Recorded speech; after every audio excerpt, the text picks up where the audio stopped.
Hey, welcome to my channel, Randy Wineglass, LMFT, in California and Florida. Today, we're going to talk about the X-Men and how marginalized pain became power. So the theme is turning trauma into strength through the lens of X-Men characters who represent anxiety, PTSD, and social rejection. Okay, so we're going to break down how really the Marvel culture represents a lot of the different pain that we go through as civilians. So we're going to have 7 characters. We're going to break it down into 7 parts with 7 key psychological insights. All right, fellas? So let's break down a little bit. The X-Men. So Stan Lee's mutants were born from injustice. In 1963, at the height of the civil rights movement, Stan Lee created the X-Men, not to tell superhero stories, but to mirror the struggle of the marginalized. Professor X and Magneto weren't just fiction. They were inspired by civil rights leaders such as Martin Luther King Jr. and Malcolm X, 2 leaders with radically different philosophies, different approaches to justice and identity. So let's loop in and break down some of the characters and the stories of some of these characters. The X-Men weren't created for fantasy. They were created for everyone who's ever been hated for who they are. Mutants in the Marvel Universe were feared, hunted, rejected, not because of what they did, but because what they were born as. And behind those powers, real trauma, real fear, real mental health battles, like anxiety, PTSD, and isolation. Let's break down how each character turned disorder into destiny and how pain became their power. This is about transforming some of the anxiety symptoms you may suffer, depression, trauma symptoms, into your superpower, how it can become a superpower for you and give you strength. Let's start with part 1, Wolverine, Logan, PTSD, and survival. Canada-born, experimented on in Alberta and later moved to New York. His origin, a mutant with healing powers, used in secret military testing. Weapon X, stripped of his identity and his memory. Logan's PTSD mirrors veterans returning from war with memory gaps, hypervigilance, and flashbacks. He was turned into a weapon by force, echoing how some are dehumanized by systems meant to protect. His rage, outburst, and emotional detachment reflect trauma-based responses to loss of control. His healing factor symbolizes what many trauma survivors do: heal fast on the outside, slowly on the inside. Wolverine isolates to avoid hurting others, showing how shame often masks as the lone wolf behavior. His instincts became his gift. He uses flashbacks and triggers not to retreat, but to protect. He teaches us you don't need to forget the pain.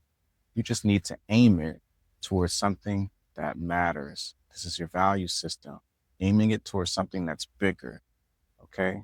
Bigger picture.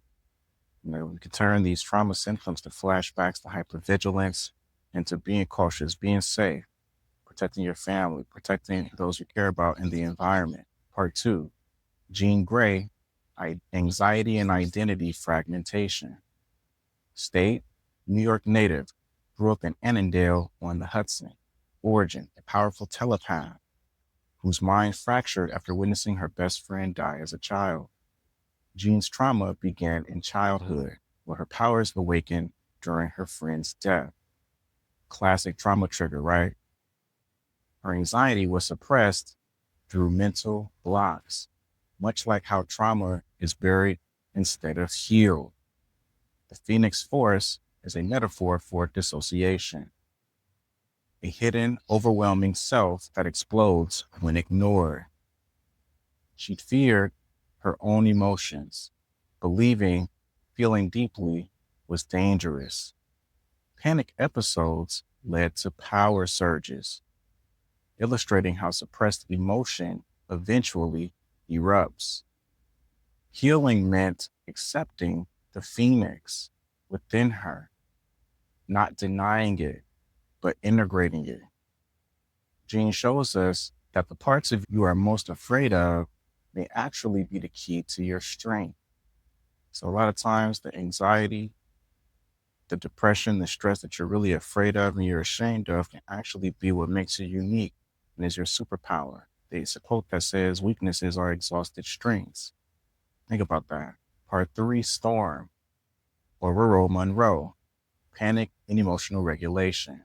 State, born in Harlem, New York, orphaned in Cairo, Egypt, later resides as the X Mansion in Westchester, New York. Her origin, trapped under rubble after a bombing. She developed claustrophobia and trauma-induced panic. Aurora's panic and claustrophobia represent how one moment of terror can shape a lifetime of fear. She became scared of being trapped, not just physically, but emotionally. Her powers surge when her emotions flare. Weather literally mirrors her inner state. We talk about this in psychology. Look at your thought as clouds that are coming and going. This impermanence. She learned that calm wasn't natural. It was a choice she had to train herself. Her poise and grace aren't luck. They're hard-won emotional regulation. She leads not by brute strength, but by channeling fear into focus. Storm reminds us true power isn't control of others, it's control of yourself, especially under pressure. We can all learn from this. Sometimes circumstances in our life get really overwhelming. We tend to lose control.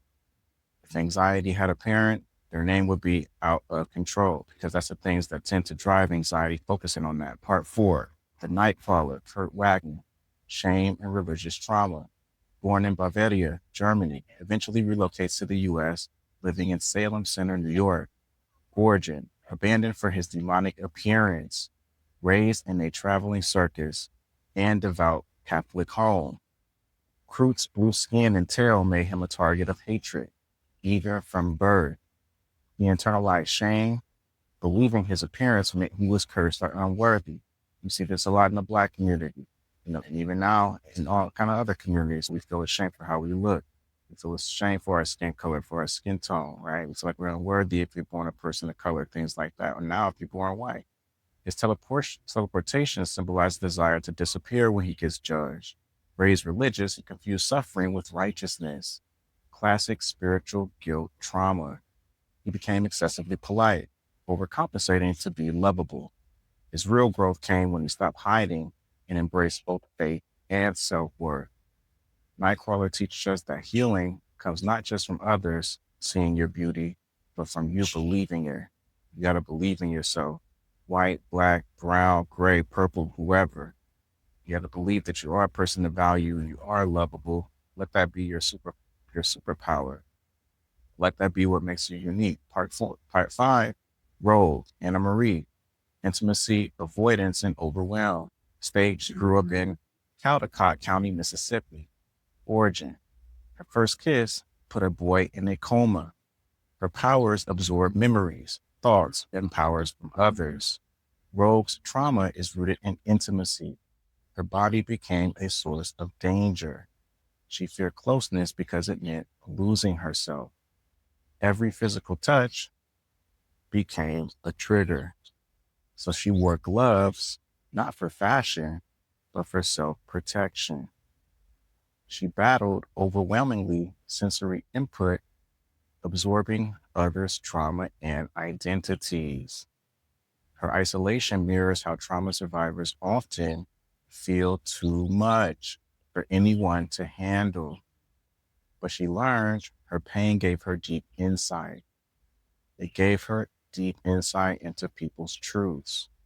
Rogue teaches empathy can grow from the very wounds that make you pull away. Sometimes when you're coming from really severe stressful experiences and traumas, it opens up your mind's eye and your wisdom to other people's situations that you may not have beforehand fully understood. Me coming from trauma from the military gave me insight into the military experience. Part six, Professor X's school, group therapy for the rejected. State located in Westchester County, New York. Origin, it was a school for the gifted youngsters created by Charles Xavier as a safe haven for outcast mutants. The mansion was more than a school. It was a sanctuary for the traumatized. Kids came in with wounds, abuse, rejection, identity confusion. You see this all the time growing up in our country, right? The curriculum wasn't just powers, it was emotional mastery. Xavier served as a mentor, as a therapist, and a father figure, teaching that difference doesn't mean danger. Mutants trained together, building identity and trust in community. This is what I hope to achieve in our mental health community as men and women. Togetherness. The school proved that collective healing is more powerful than individual pain. How beautiful was that for Stan Lee to portray that for us? It's not just therapy, it's transformation through belonging. They talk about this in the psychology research, how people feel more empowered connected to their community than being isolated when they do have any sort of depression or anxiety symptoms. Part 7, the X-Man equals you, how your pain can become your purpose. All of them, because this isn't just a Marvel story, it's a mirror. Every X-Man represents a real psychological wound hidden under power. Anxiety, PTSD, shame, panic, rejection. These are their origin stories, and maybe yours too. Your pain doesn't disqualify you. It reveals what you were built to endure and to overcome. Suppressed emotion doesn't disappear. It mutates. Healing is integration, okay? Not deletion. Embracing the phoenix, the claws, the shadows. Your disorder may actually be a directional signal. Like the X-Man, your difference is your superpower if you choose to own it. If you choose to own it. So activate those superpowers, embrace yourself, embrace your uniqueness. This is what I need you guys to do in between. And I'm going to do a Marvel Psychology series. We're going to continue this. You don't need to be the mutant to know how it feels to be feared, anxious, or rejected. Like the X-Man, you can turn pain into purpose. Subscribe for more psychology-powered deep dives. I'm going to be doing a Marvel Psychology series where I break down each of the characters and how they connect to you, as you are the superhero of your story. Which X-Men do you relate to the most? And remember, you're not broken, you're becoming. Randy Wineglass, LMFT, thank you for watching. In California and Florida. Peace.